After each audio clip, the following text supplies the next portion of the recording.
Okay, so let me tell you about the last job I ever had where I seriously considered setting the building on fire with my eyeballs.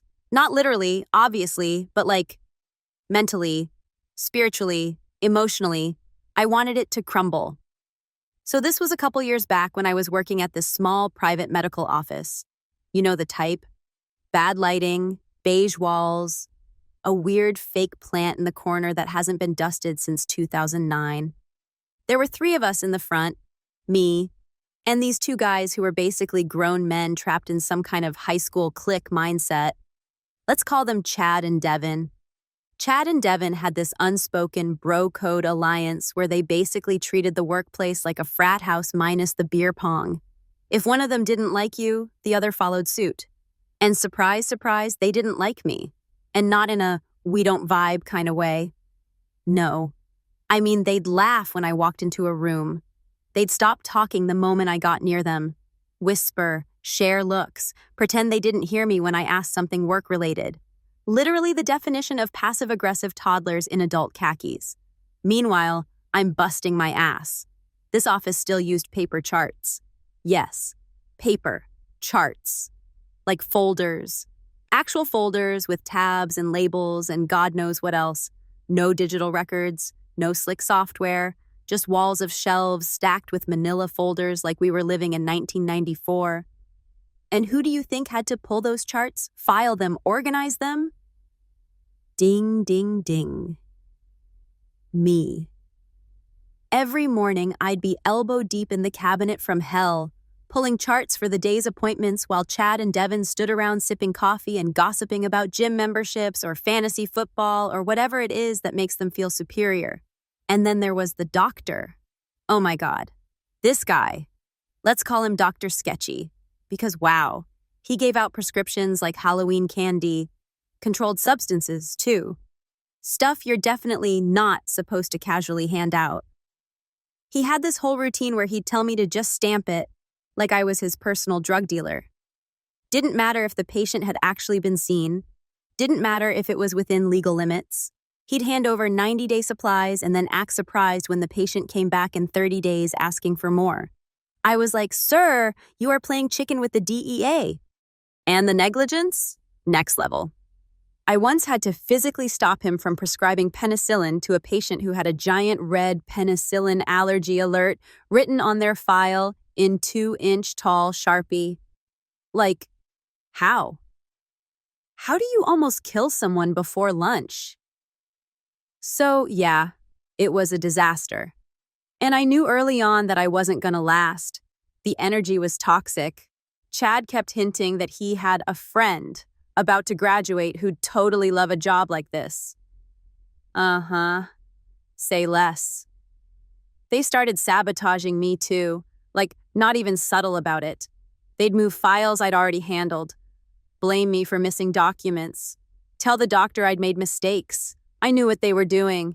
It wasn't even creative, but I needed the paycheck. I was helping out my family at the time, and every dollar mattered, so I adapted. I started writing everything down in a little notebook. Every chart I filed, every phone call I made, every folder I touched, I had a timestamp, a record, my own personal ledger of receipts. Not that it mattered, because one random Tuesday, 30 minutes before the end of my shift, the doctor called me into his office and said, "Hey, this isn't working out." Just like that. No warning, no write-up, just a smug little smile and a wave toward the door. But, oh, here's the kicker. Before I left, he said, "Could you make sure the charts are all filed and organized before you go?" Let me tell you, something in me snapped. And that, my friend, is where the fun begins. So I'm sitting there in the break room, staring at the vending machine like it holds the answers to life. And I'm thinking, did this man really just fire me and then ask me to organize his entire office? The audacity, the unhinged, blissfully unaware confidence. And that's when this little voice in the back of my head, probably the same one that tells me not to text my ex or eat gas station sushi, just whispers, "Do it." But not like he asked. No, do it your way. So I walk back into the file room, which honestly looked like a scene from a psychological thriller already. Wall-to-wall folders, labels in Sharpie. One shelf that always wobbled like it was threatening to fall and ruin someone's year. And I just start. Calmly, quietly, deliberately. Every chart I touch, I move to the wrong section. The Smiths? They're now hanging out with the Zimmermans. The Browns? They've become honorary Addams family members. The entire M section moved to B, the Q patients. I made them alphabetically mingle with the Ds because why not add a little mystery to their day? But here's the thing. I wasn't messy. Not a single file bent, not one label torn. Everything looked perfect. Just wrong. It's the kind of sabotage that doesn't look like sabotage until you try to do anything with it. Like opening a beautifully wrapped gift box only to find it filled with packing peanuts and a single-used battery. And I was methodical about it. I worked in silence. No music, just the sound of folders sliding into incorrect homes like traitors betraying their own kind. Every so often, Chad or Devin would walk by and do that thing where they pretend you don't exist. But inside, I was like, oh, you're going to remember me. You're going to feel my presence for weeks. It wasn't just alphabetical chaos either. Oh no. I moved entire drawers around. Charts that were previously in the bottom cabinet, top shelf now, files you could once find in seconds. Good luck, buddy. Hope you brought snacks. I even made little symmetrical stacks and lined things up in a way that looked right from a distance. But inside, pure, chaotic evil, like a beautifully designed IKEA display where none of the drawers open. By the time I was done, the file room was a visual masterpiece, a silent grenade with a delayed timer. And the best part? Nobody suffered. No patients were hurt. No appointments missed. Everything was still there, just out of order enough to drive someone to the edge. I left the keys on the desk, gave the front desk plant a respectful nod, and walked out without saying a word. And let me tell you, I've never felt more at peace. That evening, I sat on my couch with a pizza and a blanket and imagined Chad standing in front of the file cabinet, slowly realizing that his little kingdom had been scrambled like a breakfast omelet. It probably took them hours, maybe days. Maybe they had to bring in an intern to undo it all. And I hope every second was glorious, because when someone tries to bury you under paperwork, it's only fair you return the favor with a little alphabetized flair. So the next morning, I imagine it went something like this. Chad walks in first, as usual, wearing his usual smug little half-zip sweater like he's the CEO of Petty. He heads to the filing cabinet to grab the first patient chart for the day. Should be under H, right? Nope. Guess what? H is now mingling with T, and T is playing poker with K. He frowns, starts flipping, double-checks the label, then checks the folder behind it, then the one in front of it, then the whole row, then the whole drawer. Nothing makes sense. Cue rising anxiety. Now Devin strolls in, sipping something that's definitely 80% creamer, 20% coffee. He sees Chad panicking and walks over like, "What's going on?" Chad mutters something about misfiling. Devin shrugs, pulls open another drawer. Same chaos. They start pulling folders. Whispers turn into full volume, "What the hell?" moments. One of them probably accused, "Did you move these?" "No. Did you?" "I thought you said you reorganized this shelf last week."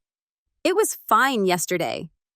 And meanwhile, the doctor shows up asking for a patient file, and they can't find it because it's chilling 2 drawers over under a completely wrong letter, cozied up next to someone who shares none of the same vowels. I bet the panic was beautiful. Then it escalates. Patients start checking in. Charts are late.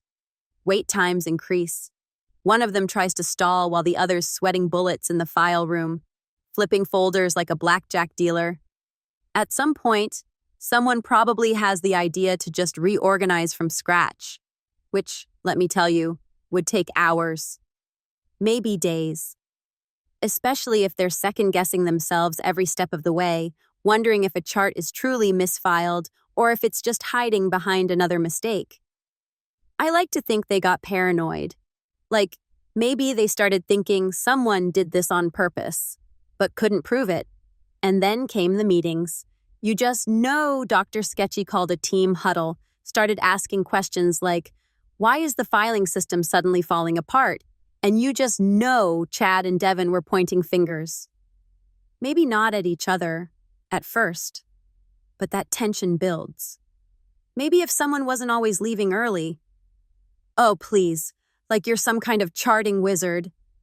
The best kind of revenge isn't explosive. It's slow. It makes people unravel themselves. Meanwhile, I'm sitting on my couch eating leftover Chinese food, watching reality TV, knowing deep in my soul that I caused just enough chaos to live rent-free in their heads for the foreseeable future. No laws broken, no patients harmed, just a little administrative tornado right before my exit. And I can only imagine the next poor soul who got hired, walking into that mess, wondering why nothing makes sense, asking questions, and maybe, just maybe, hearing whispers of me in the hallway. She's the one who scrambled the files, like an urban legend, the ghost of Chartmas past. Eventually, life moved on. I got another job, better place, better people, actual electronic charting. Can you imagine? I felt like I'd entered the future. No more color-coded tabs or awkward shelf ladders or guys named Chad who think HR rules don't apply to them. But every now and then, something would remind me. A label printer at a new job, a particularly tidy filing cabinet, someone asking if I knew how to alphabetize charts. And I'd smile, because yeah, I do. Very well, actually. But more than that, I learned how to know my own worth, that I didn't need to just take it when people made me feel small, that there are quiet ways to stand up for yourself, ways that don't involve yelling or burning bridges. Sometimes it's enough to just leave your mark in the smallest way, discreet, clever, and unforgettable. I don't regret what I did, not even a little. If anything, I'm proud. Because when someone tries to push you out to erase the work you've done, the energy you've given, the quiet sacrifices you've made, sometimes the best thing you can do is make sure they remember you. And believe me, they remembered. I became a ghost in that office. Not the scary kind, just a whisper in the file drawers, a little ripple in the system, a silent reminder that I existed, that I mattered, that they didn't get away with it completely clean. So yeah, that's my story.